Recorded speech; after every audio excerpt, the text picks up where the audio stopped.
क्या कागज का सिर्फ एक टुकड़ा दुनिया की सबसे पावरफुल करेंसी को खत्म कर सकता है? चलिए आज डी डॉलराइजेशन की इस उलझी हुई दुनिया को समझते हैं और देखते हैं कि भारत इस ग्लोबल चेस बोर्ड पर अपनी चालें आखिर चल कैसे रहा है। हाल ही में 16वें ब्रिक्स समिट में एक नया बैंक नोट सामने आया और इसने दुनिया भर में एक बहस छेड़ दी है। अब सबसे बड़ा सवाल यही है, क्या ये अमेरिकी डॉलर की दशकों पुरानी बादशाहत के खत्म होने की शुरुआत है? देखिए, ये कोई मामूली नोट नहीं है। ये तो रूस, भारत और चीन जैसे देशों की तरफ से एक नई इकोनॉमिक दुनिया बनाने का सिंबल है और इसी बात ने अमेरिका की नींद उड़ा दी है। अब ये पूरा मामला कितना बड़ा है, ये समझने के लिए पहले डॉलर की ताकत को जानना जरूरी है। ये दुनिया की रिजर्व करेंसी है, मतलब ज्यादातर देश अपना इंटरनेशनल ट्रेड करने के लिए इसी पर डिपेंड करते हैं। और आंकड़े तो हैरान करने वाले हैं। आज की तारीख में दुनिया का 96% इंटरनेशनल ट्रेड डॉलर में ही होता है। तो डॉलर पर इसी डिपेंडेंसी को कम करने की जो कोशिश है ना, उसी को कहते हैं डी डॉलराइजेशन। और ये शब्द सिर्फ एक इकोनॉमिक टर्म नहीं है, बल्कि आज के ग्लोबल फाइनेंशियल सिस्टम के लिए एक सीधा चैलेंज है। अमेरिका ने कई बार अपनी फॉरेन पॉलिसी मनवाने के लिए डॉलर की इसी पावर का इस्तेमाल किया है।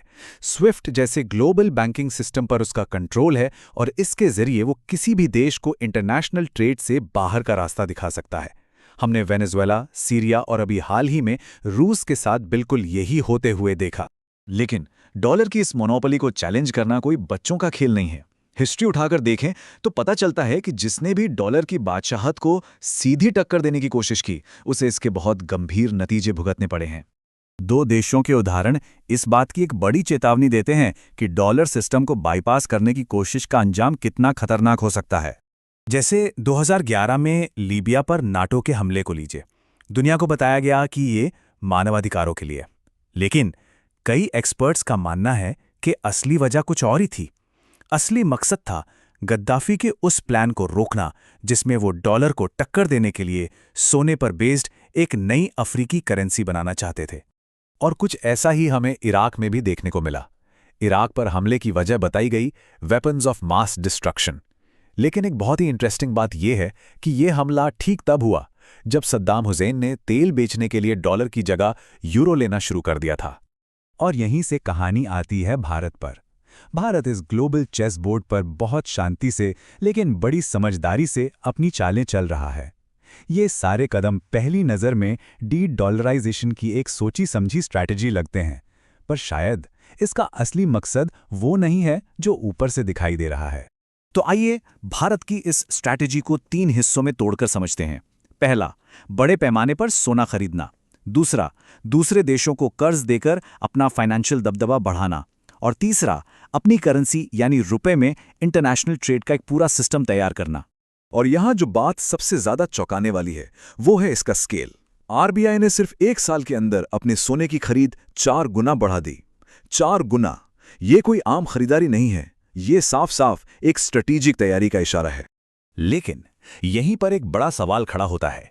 इतने सारे कदम उठाने के बावजूद भारत के बड़े बड़े अधिकारी पब्लिक में यही कहते हैं कि डी डॉलराइजेशन हमारा मकसद है ही नहीं।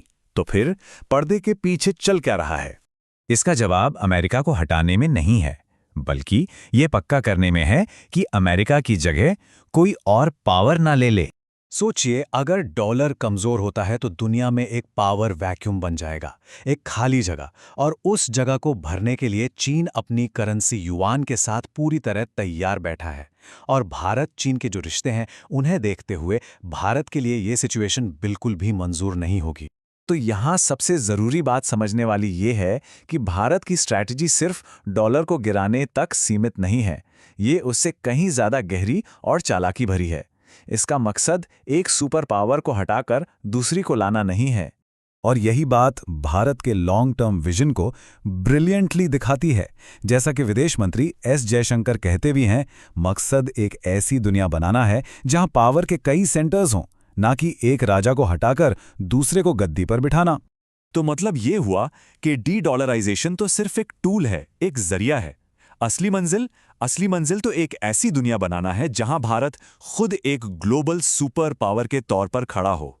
तो आखिर में एक सवाल बचता है, जैसे जैसे भारत जैसे देश इस ग्लोबल सिस्टम को बदलने की कोशिश कर रहे हैं, तो क्या वो एक नया, ज्यादा बैलेंस सिस्टम बना पाएंगे, या फिर ये बदलाव दुनिया को एक बहुत बड़े खतरे में डाल देगा?